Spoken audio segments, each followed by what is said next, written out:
Sup guys?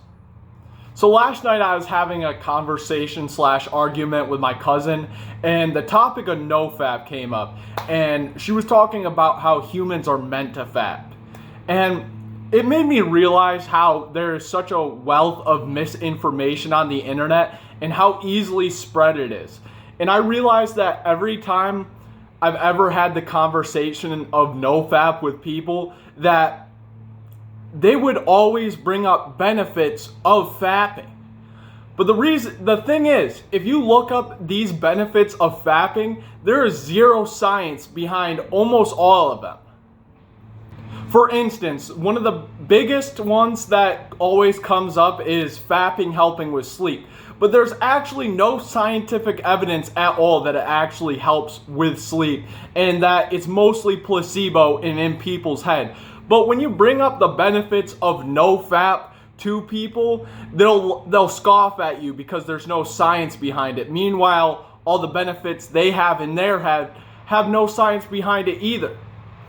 And basically, we're not relying off the intuition of ourselves anymore. For instance, when we started fapping, a lot of people feel awful, felt guilty. I remember when I first started doing it, I felt terrible about myself. The shame and guilt was insane. And we don't listen to ourselves over that. And now that I'm more mature, I'm 19 now, I realize that what that feeling was, and that was my brain telling me this isn't right. You shouldn't be doing this.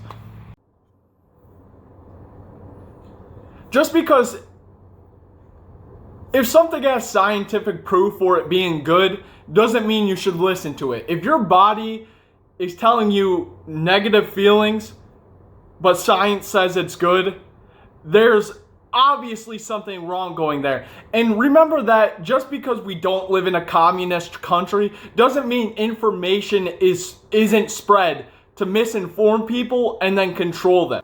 What masturbation does is turn humans into herd animals.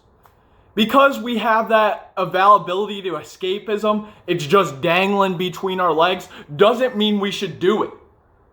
So when life gets hard and we don't know what to do, instead of figuring out our issues and getting through it and becoming stronger and more powerful, we turn to escapism. And it's so easily accessible because it's right between you. What sense does that make? And for example, this is my cousin's new dog, Boba. As in, Boba Fett or Boba Tea. First few days that they got him, he refused to eat kibble, dog food. But oddly enough, he would always try eating meat and stuff like vegetables, like lettuce. What does that tell you? Does that tell you that you think dogs should be eating that kibble? That garbage that's the equivalent of putting McDonald's into your body every single day? Or do you think that we should be feeding our dogs a more natural diet? No, that tells you that maybe we shouldn't be feeding them that dog food. And it's just like that with masturbation. Everybody's telling you that it's right, but your body's telling you it's wrong. Listen to yourselves more, guys. And, I'm just very passionate about this topic. I'm not getting angry throughout this video. I'm just very passionate. So, I love you guys. Thanks for watching. And remember, always keep the word up. Never give up on your brothers. We can't leave each other behind. We can't give up on each other. We got to keep on telling everybody the truth so that we can all experience true freedom.